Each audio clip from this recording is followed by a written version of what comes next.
Elon Musk is worth $839 billion. He has never invented a single product. He didn't build the first electric car. He didn't design the first reusable rocket, but somehow, the guy who posts anime memes at 3 a.m. is the wealthiest human being to ever walk the earth. If you ask Twitter how he did it, they'll tell you he's a real-life Tony Stark, a visionary engineer who sleeps on the factory floor and works 120 hours a week to save humanity. Yeah, that's a great story, but the truth is, Elon Musk didn't build the future. He just figured out how to make you pay for it. To understand how a guy who didn't invent anything amassed an $839 billion empire, you have to realize his true product isn't software. It isn't hardware. His product is hacking three distinct systems: the PR narrative, the US government, and the stock market. But before you can hack the government, you need cash. And if you or I want cash to start a business, we have to go to a bank, beg a guy in a cheap suit for a loan, and pay 8% interest. Elon Musk doesn't go to banks. He realized years ago that he has an army of internet fans who will literally act as his personal ATM, and they won't even charge him interest.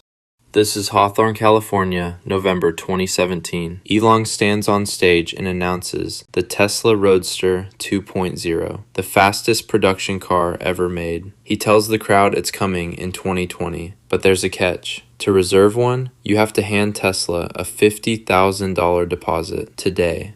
Thousands of people wired him 50 grand. In a single night, he generated hundreds of millions of dollars of completely free money to fund his struggling factories. And what happened to the car? It is 2026. The car still doesn't exist. He essentially ran the most profitable Kickstarter scam in human history. And he didn't just do this once. Whenever Tesla is bleeding cash, the playbook is exactly the same. Announce a sci-fi product, take the pre-orders, delay it for 5 to 10 years. He's not selling cars.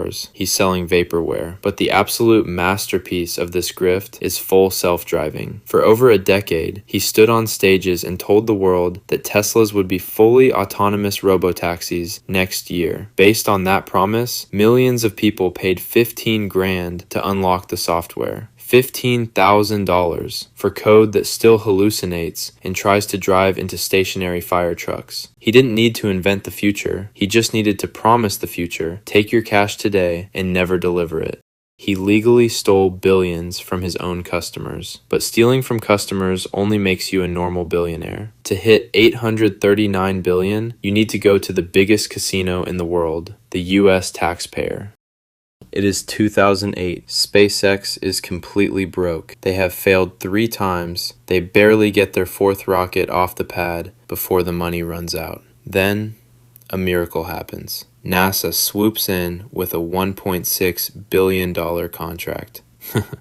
The US taxpayer literally saved him from bankruptcy. But that was just the appetizer. For years, Tesla wasn't actually profitable from selling cars. The government forced other car companies to buy carbon credits if they wanted to keep selling gas guzzlers. And who had all the carbon credits? Tesla. Elon legally forced his own rivals to hand him over $9 billion in pure profit. You're welcome for the clean air, guys. But the funniest scam of all? The Hyperloop. He published a massive, complex paper about a futuristic vacuum tube train that would travel at the speed of sound. Why did he do it? Because California was about to build a high-speed rail system. He admitted he just wanted them to cancel the project so people would be forced to buy more Teslas. He literally trolled the government with a fake train. And now, the final boss fight. He poured hundreds of millions of dollars into an election to become the head of the Department of Government Efficiency. Think about that. The guy who built an $839 billion empire, surviving on government subsidies and NASA contracts, is now auditing the government. What could possibly go wrong? But how do you go from a government-subsidized billionaire to an $839 billion titan? You have to weaponize the internet. Take the Cybertruck reveal. He smashed the unbreakable window on live TV. It was an absolute disaster. But the internet made so many memes about it that it generated billions of dollars in free marketing. Embarrassment equals profit. But the SEC was closely watching his stock tweets. So he pivoted to crypto. He realized he could weaponize Dogecoin. He would tweet a joke meme, the coin would skyrocket 500%, and he would cash out. He literally turned joke internet money into his personal unregulated ATM.